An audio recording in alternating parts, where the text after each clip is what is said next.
بجلی اور مقناطیسیت، ان کا باہمی تعلق کیا ہے، یہ آج ہمارے لیکچر کا موضوع بنے گا۔ اب جیسا کہ آپ جانتے ہیں، جب ایک کرنٹ کسی تار میں سے گزرتا ہے یا جب بھی کوئی چارج حرکت کرتا ہے تو اس کے نتیجے میں ایک مقناطیسیت پیدا ہوتی ہے، میگنیٹک فیلڈ پیدا ہوتی ہے۔ تو کیا یہ بات درست ہے کہ مقناطیسیت سے بجلی پیدا ہو سکتی ہے؟ یہ صرف ایک علمی موضوع نہیں ہے۔ اگر ہم اس سوال کا جواب نہ جانتے تو سوال ہی نہیں پیدا ہوتا کہ آج ہم جنریٹر یا بجلی کے کوئی بھی آلات بنانے کے قابل ہوتے۔ لہٰذا آج جو ہمارے لیکچر کا موضوع بنے گا وہ انتہائی زیادہ اہمیت رکھتا ہے ہماری روزمرہ کی زندگی کے واسطے۔ اب آپ یہ جانتے ہیں، اور پچھلے لیکچر میں نے اس کا ذکر کیا تھا، کہ پرماننٹ میگنٹس ہوتے ہیں، مستقل مقناطیس ہوتے ہیں جو ایک دوسرے کو یا تو اپنی طرف کھینچتے ہیں یا دھکیلتے ہیں، اور کہ ہر مقناطیس میں دو قطب ہوتے ہیں، شمال اور جنوب، اور جب شمال جنوب کی طرف لے جایا جاتا ہے تو یہ کشش محسوس کرتے ہیں، اور جب نارتھ سے ملتا ہے، ساؤتھ سے ملتا ہے تو یہ ایک دوسرے کو دھکیلتے ہیں۔ اگر آپ ایک میگنٹ کے اندر جھانک کر دیکھ سکتے تو نظر آتا کہ جو چھوٹے چھوٹے مقناطیس ہیں وہ سارے ترتیب کے ساتھ ہیں، تو نارتھ ساؤتھ یہ باقاعدہ ایک تسلسل ہوتا ہے میگنٹ کے اندر۔ مگر اس کے برعکس ایک نان میگنیٹک مٹیریل کے اندر یہ چھوٹے چھوٹے مقناطیس ہر سمت میں ہوتے ہیں، لہٰذا ایک میگنٹ دوسرے میگنٹ کے اثر کو زائل کرتا ہے اور ان کی جو ٹوٹل میگنیٹزم ہے وہ کینسل آؤٹ ہو جاتی ہے۔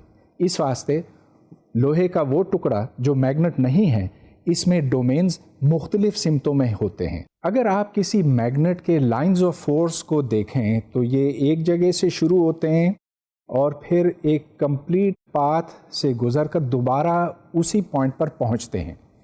لہٰذا اگر آپ نارتھ سے شروع کریں اور ساؤتھ پر جا کر دوبارہ نارتھ پر آئیں تو یہ ایک کنٹینیوس لائن بنتی ہے۔ یہاں پر کوئی سٹارٹنگ پوائنٹ اور کوئی اینڈنگ پوائنٹ نہیں ہے۔ غرض یہ کہ یہ الیکٹروسٹیٹکس سے بالکل مختلف ہے۔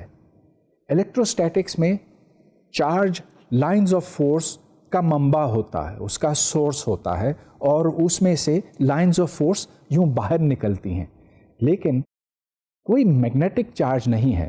لہٰذا اگر آپ ایک میگنٹ کے لائنز آف فورس کو فالو کریں تو وہ بغیر کسی سورس یا بغیر کسی سنک سے ایک کمپلیٹ سائیکل میں یوں گردش کرتی ہیں۔ دوسری اہم بات یہ ہے کہ لائنز آف فورس ایک دوسرے کو کبھی کراس نہیں کرتی۔ اب آپ یہ سوال کر سکتے ہیں کہ ایسا کیوں، اور ہمیں یہ کیسے معلوم؟ تو اب فرض کیجئے کہ آپ کے ہاتھ میں کوئی قطب نما ہے، کمپس ہے، اس کمپس کو آپ ایک میگنٹ کے گرد گھماتے ہیں۔ اب اس سے فرق نہیں پڑتا کہ آپ ایک نقطے پر اس رستے سے آئے یا اس رستے سے آئے، جب آپ اس نقطے پر پہنچیں گے تو قطب نما کی سوئی جو ہے وہ صرف ایک ہی سمت میں ہوگی۔ غرض یہ کہ دو لائنیں کبھی آ کر یوں ایک دوسرے کو کراس نہیں کر سکتی، کیونکہ اگر کراس کرتی ہیں تو اس کا مطلب یہ کہ قطب نما وہاں آ کر کنفیوز ہو جائے گا، اور ایسا نہیں ہوتا۔ اب میں میگنیٹک فلکس ڈیفائن کروں گا۔ The flux is defined as the perpendicular magnetic field into the area۔ یہاں جو ڈیفینیشن میں نے لکھی ہے یہ درست صرف اس صورت میں ہے اگر میگنیٹک فیلڈ کانسٹنٹ ہو اور یہ ایریا بھی فکسڈ ہو۔ تو magnetic field perpendicular to the area multiplied by the area itself. اب میں اس کی تھوڑی سی وضاحت کرنا چاہوں گا۔ ویسے تو آپ کو یاد ہوگا کہ جب میں نے الیکٹرک فیلڈ کی بات کی تھی تو اب بھی الیکٹرک فلکس زیر غور آیا تھا، اور الیکٹرک فلکس اور میگنیٹک فلکس میں کوئی فرق نہیں، صرف جہاں الیکٹرک ہے وہاں میگنیٹک ہے۔ لیکن میں پھر بھی آپ کی یاد دہانی کرانا چاہتا ہوں۔ اس کاغذ پر میں ایک چھوٹا سا ایریا بناتا ہوں، اس کو میں ڈی اے کہوں گا۔ اور اب اس میں سے میگنیٹک فیلڈ گزرتا ہے، اور میگنیٹک فیلڈ اگر اس کے پرپینڈیکولر ہو یا نارمل ہو تو ایسی صورت میں جو فلکس اس چھوٹے سے ٹکڑے میں سے گزرتا ہے اس کی قیمت ہے magnetic field B multiplied by the small area DA۔ اب میں یوں کر سکتا ہوں کہ اس سارے سرفیس کو ان چھوٹے ٹکڑوں سے بھر سکتا ہوں،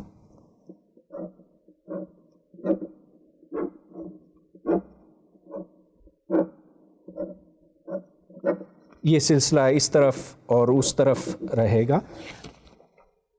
غرض یہ کہ جو سارا سرفیس ہے اس کو میں نے چھوٹے چھوٹے ٹکڑوں میں تقسیم کیا ہے، اور جو ٹوٹل فلکس بنتا ہے that is the magnetic field perpendicular to each surface element multiplied by the value of that element.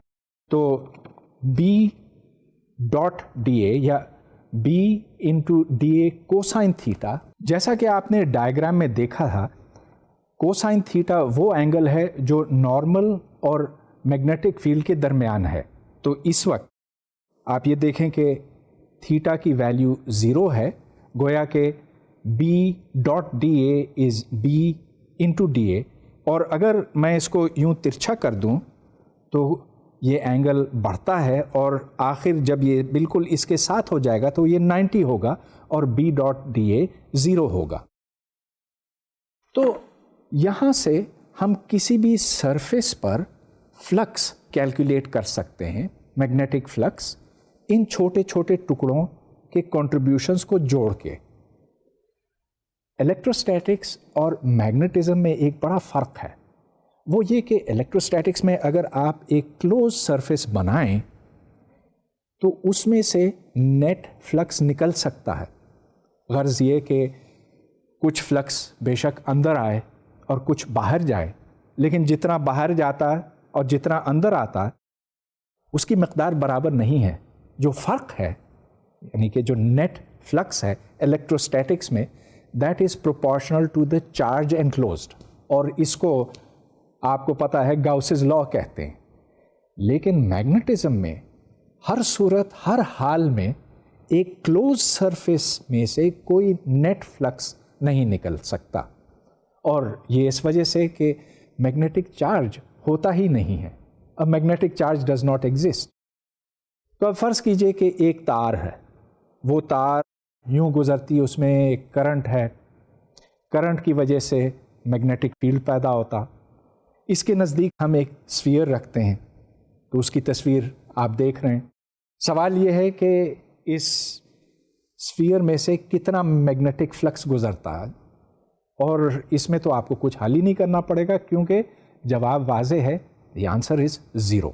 There is no magnetic flux through the sphere, sphere چونکہ ایک کلوز سرفیس ہے۔ اب میں اپنے اصل موضوع کی طرف آتا ہوں، گویا کہ بجلی اور مقناطیسیت کے تعلق کے اوپر۔ میں آپ کو ایک بہت سادہ ایکسپیریمنٹ کر کے دکھاؤں گا۔ یہ تجربہ آج سے تقریباً 300 سال پہلے کیا گیا تھا، اور اس کے کرنے والے کا نام ہے مائیکل فیراڈے۔ اتنا سادہ تجربہ، لیکن اس نے دنیا کو بدل دیا۔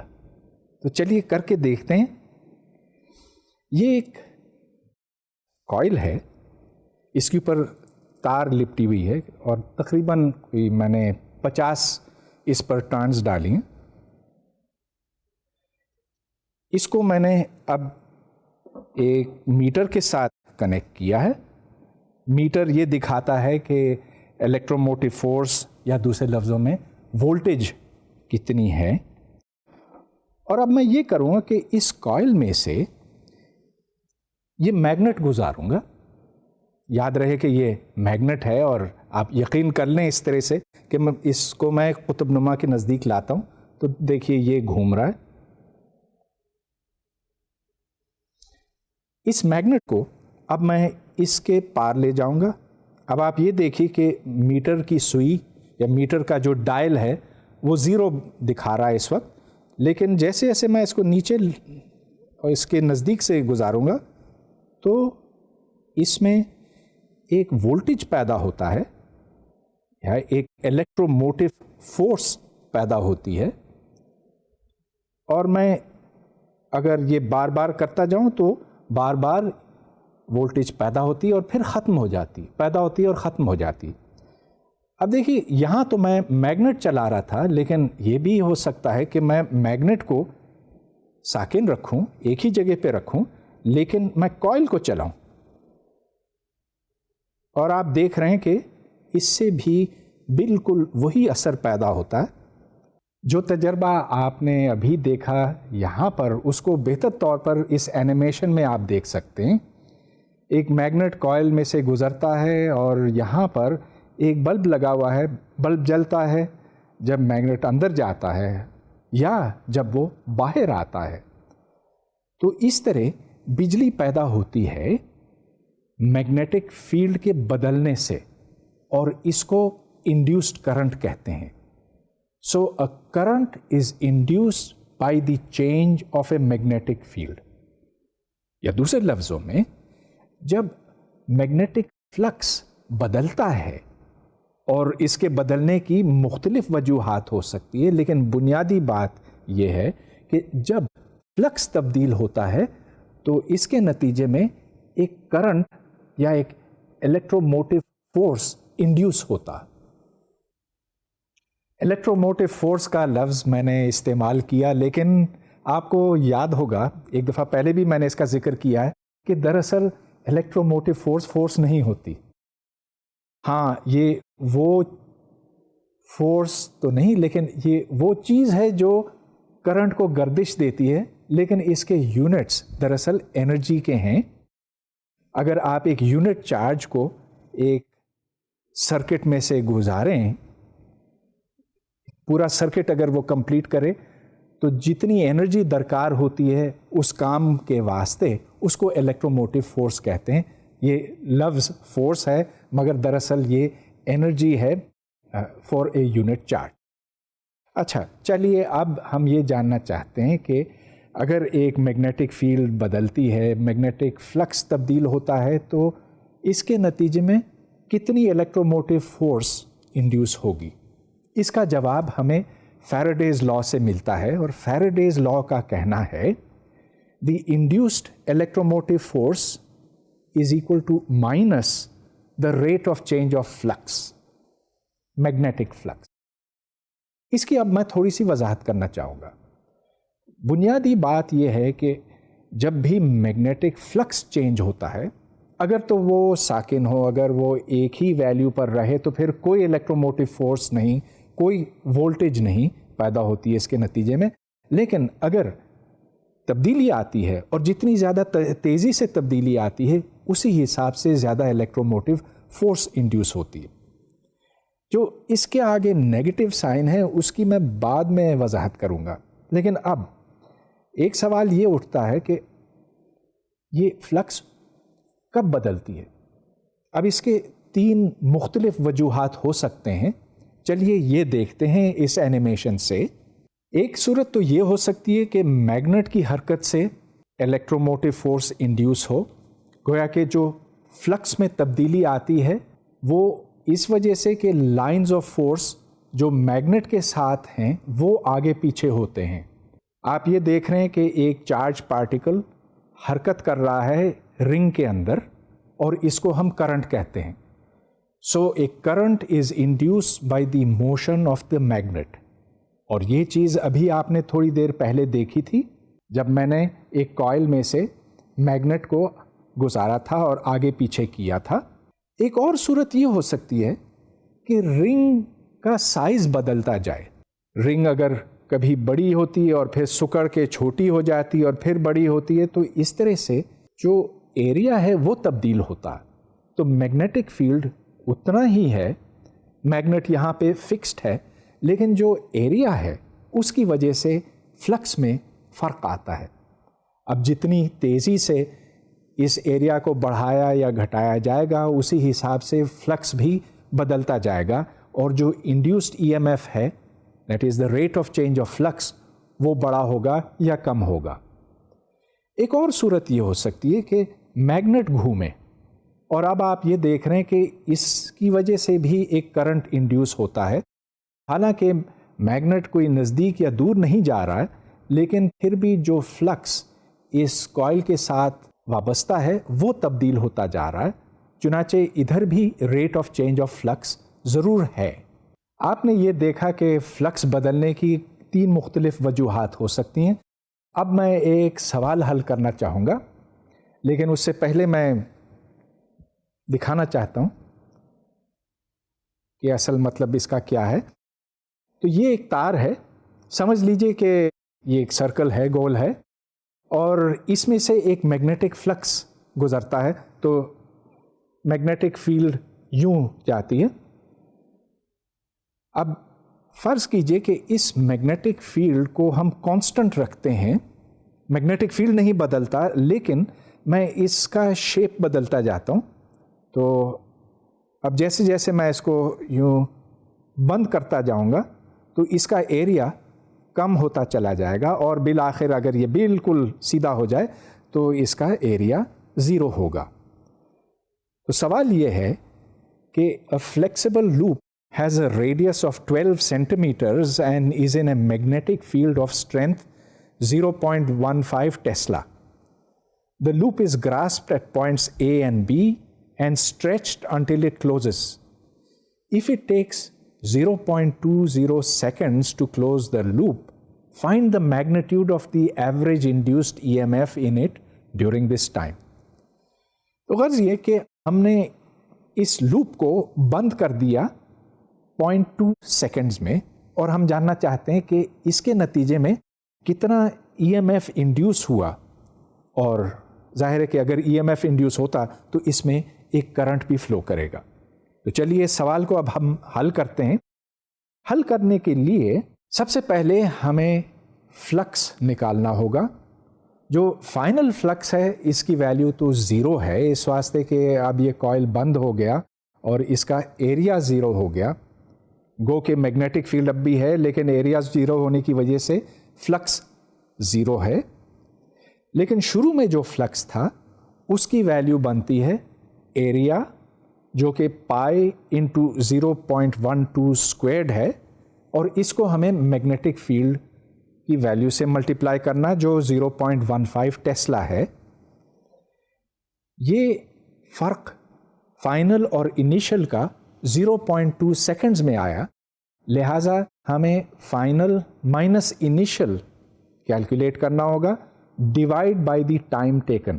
تو اگر میں یہ جلدی سے کھینچوں تو زیادہ ریٹ آف چینج ہوگا، اور اسی حساب سے فیراڈیز لا کے مطابق انڈیوسڈ ای ایم ایف زیادہ ہوگی. تو خیر یہاں آنسر آپ کے سامنے ہے. The induced E M F is 0.034 volts. اب ایک اور سوال میں حل کرنا چاہتا ہوں، لیکن اس میں جو کوائل ہے اس کا شیپ یا اس کی سائز میں کوئی فرق نہیں آئے گا.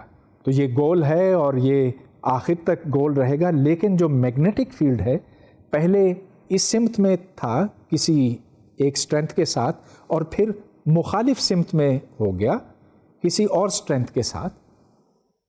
ہم اب فلکس میں فرق کیلکولیٹ کرتے ہیں. تو میں سوال پڑھ لیتا ہوں. A wire loop of radius 0.3 meters lies so that an external magnetic field of strength 0.3 Tesla is perpendicular to the loop. The field changes to minus 0.2 Tesla in 1.5 seconds. Find the magnitude of the average induced EMF in the loop during this time. تو یہاں پر magnetic field تبدیل ہوا اور وہ بھی ہمیں پتہ ہے کہ کتنے وقت میں. تو ادھر صرف یہ فرق ہے پہلے کے مقابلے میں کہ میگنیٹک فیلڈ پہلے کچھ تھا، بعد میں کچھ ہے. فلکس شروع میں اب ہم کیلکولیٹ کرتے ہیں اور بعد میں جو ہے وہ کیلکولیٹ کرتے ہیں، پھر اس کو ٹائم سے ڈیوائڈ کریں گے اور اس سے الیکٹرو موٹیو فورس نکل آئے گی. تو یہ دیکھیں کہ phi which is the magnetic field into the area is 0.30 times pi into 0.30 squared، اور اس سے اتنے ٹیسلا میٹر اسکوائرڈ بنتے ہیں. تو یہ انیشل فلکس ہے. اور فائنل فلکس کے لیے صرف یہ ہے کہ جہاں 0.3 ٹیسلا تھا تو وہاں اب -0.2 ٹیسلا ہے، اور اس سے جو فلکس کی ویلیو نکلتی that is -0.057 tesla metre square. ادھر سے rate of change of flux نکلتا ہے 5 final - 5 initial divided by the time taken, لہٰذا الیکٹروموٹیو فورس از 0.095 وولٹس.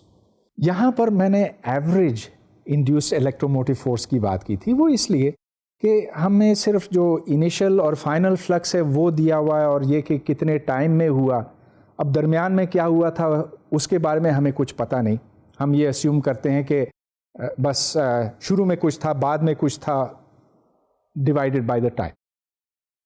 ایک اور بات، یہاں ہم میگنیٹک فیلڈ کو ٹیسلا میں میجر کرتے ہیں، اور flux is tesla into metre squared.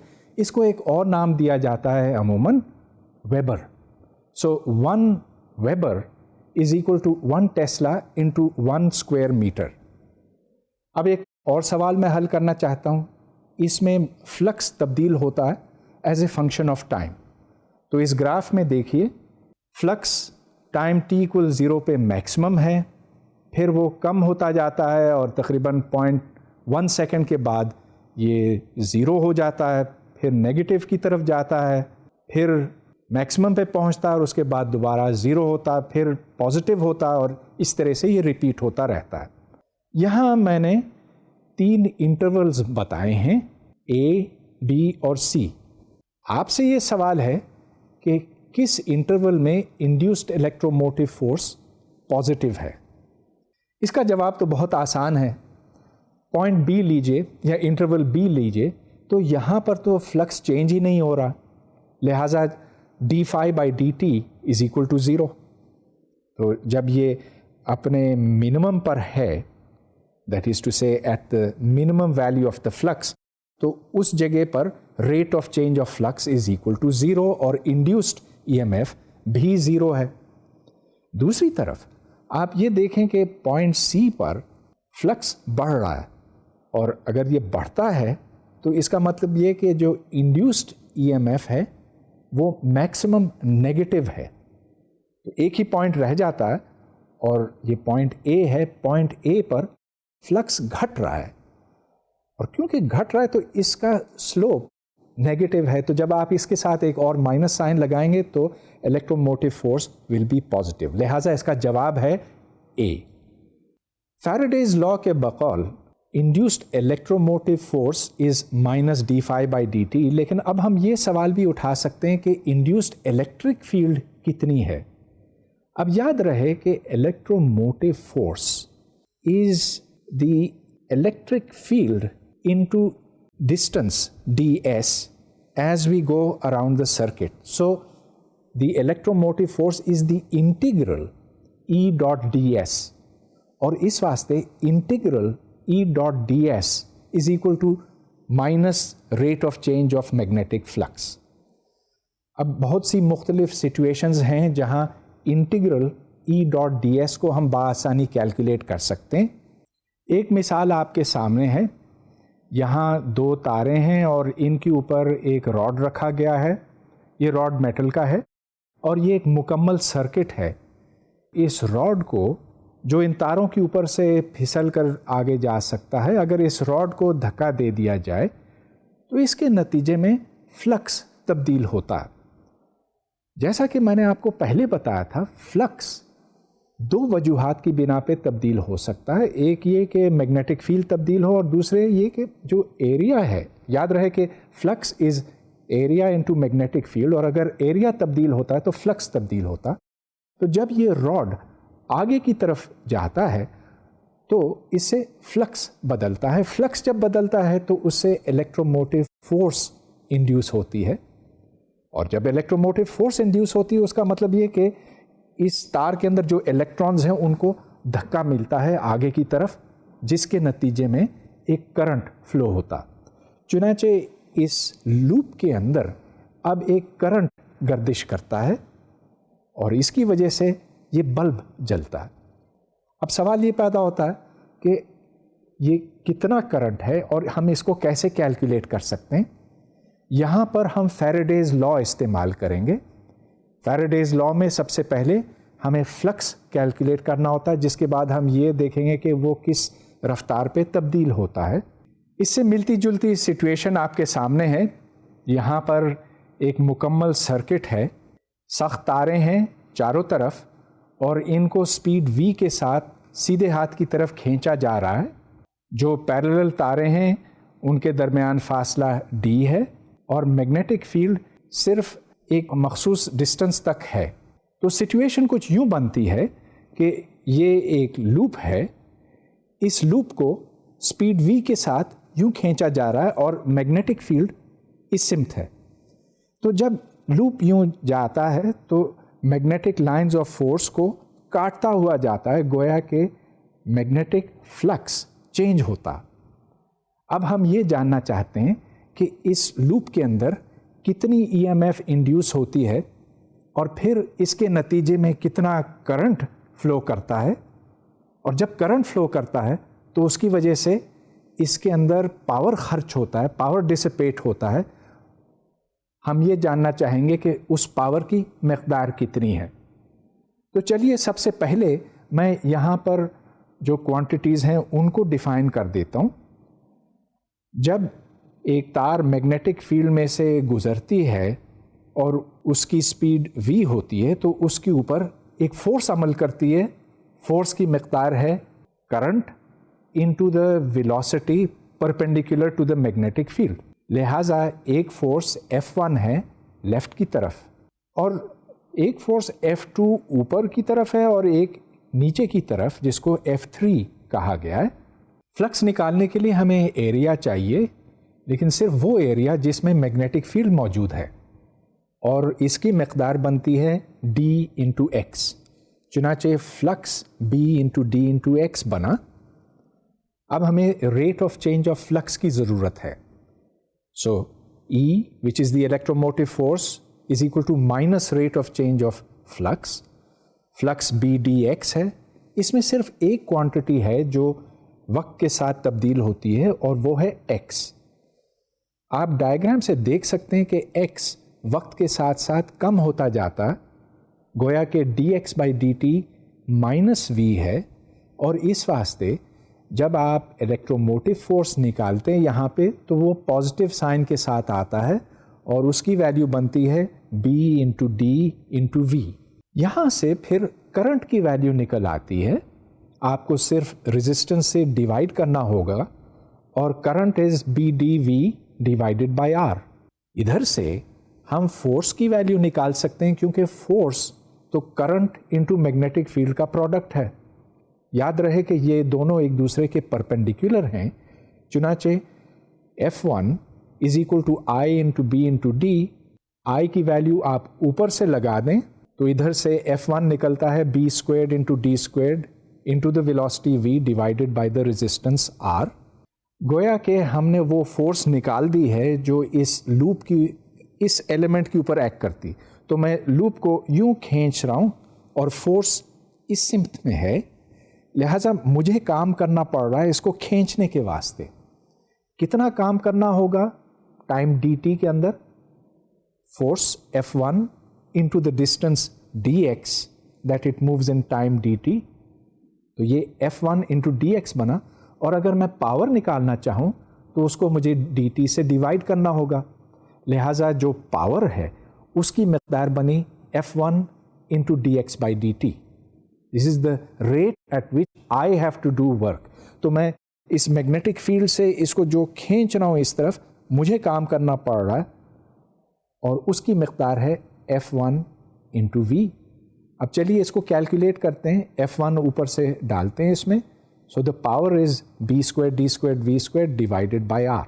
دوسری طرف میں پاور کو یوں بھی تو کیلکولیٹ کر سکتا ہوں کہ میں آئی اسکوائرڈ آر والا فارمولا استعمال کروں۔ یاد رہے کہ the power which is dissipated in a resistor is equal to the square of the current multiplied by the resistance, یا آئی انٹو وی یا وی اسکوائرڈ اوور آر، یہ سارے ایک ہیں۔ بہرحال میں آئی اسکوائرڈ آر کا فارمولا استعمال کرتا ہوں۔ آئی کی ویلیو ہمیں پتہ ہے، یہاں B D V divided by R ہے، اور اس سے بھی پاور کی